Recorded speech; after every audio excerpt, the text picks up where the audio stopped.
Hello, everyone. I hope you're doing well. Today, we're going to talk about a lesser known case that I don't see too many people talking about, and that is the case of Ida Lowry.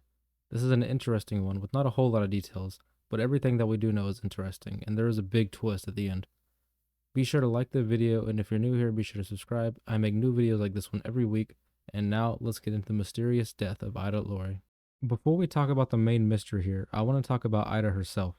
Sadly, 10 years before her murder, in 1950, she had lost her husband Walter, and it affected her not only emotionally, but also financially, as she struggled to make her weekly rent of $10, which for anyone curious is around $100 in today's money. Keep the fact that she struggled to make weekly rent in mind, as it'll become more important in the story later on. She lived on her own on Michigan Street at the Hotel Royale, which lay just 4 blocks from where she was murdered, and from what I've read, she becomes sort of a recluse to the outside world after the death of her husband. The people that lived near her claimed it wasn't unusual to see her leaving the room late at night, and also wasn't unusual to see her going through the dumpster and trash can in the alleyways. She also has no children, and only had 2 sisters she rarely spoke to. It was a little past midnight on April 23rd, 1960, and a man by the name of Edwin Smith was driving home, headed north along North Plankinton Avenue.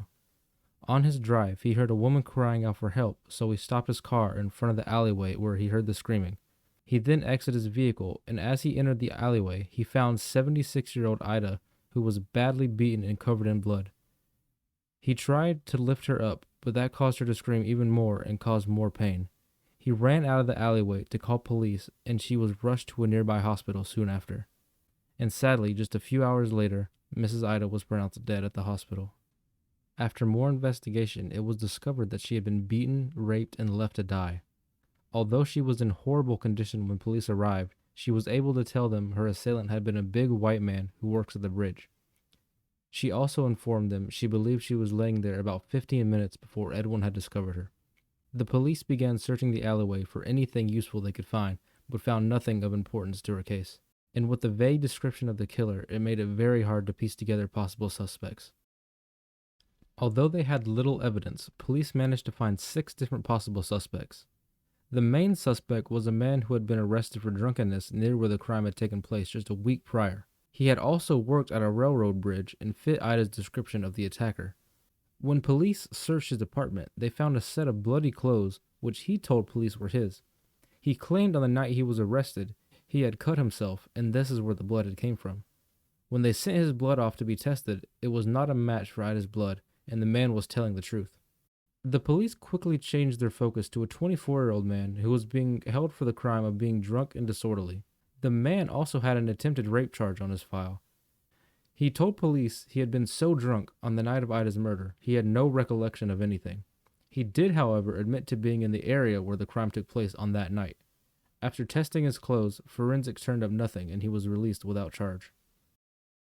Although Ida's death is a mystery in itself, there is also another mystery in this case. Whenever police had searched her room at the Hotel Royale where she had been staying, they discovered a pile of stock certificates that turned out to be worthless, and they also found 2 keys. The keys were soon traced back to a couple of safety deposit boxes at 2 separate local banks. When they had opened the first box, they found nothing, and when they entered M&I Bank, where the second box was located, they expected to find the same thing.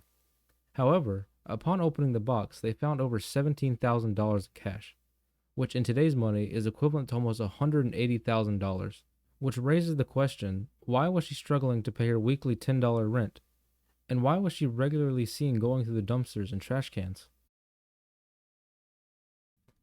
I'm sorry about this video being so short and only having a few still images on the screen, but since this was so long ago, there isn't many photos I have access to.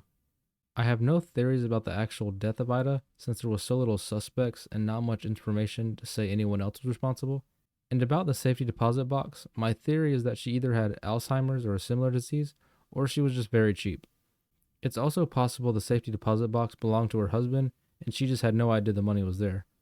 All the articles I've seen seem to make her out to be this crazy lady, but she didn't really seem out of the ordinary in my opinion.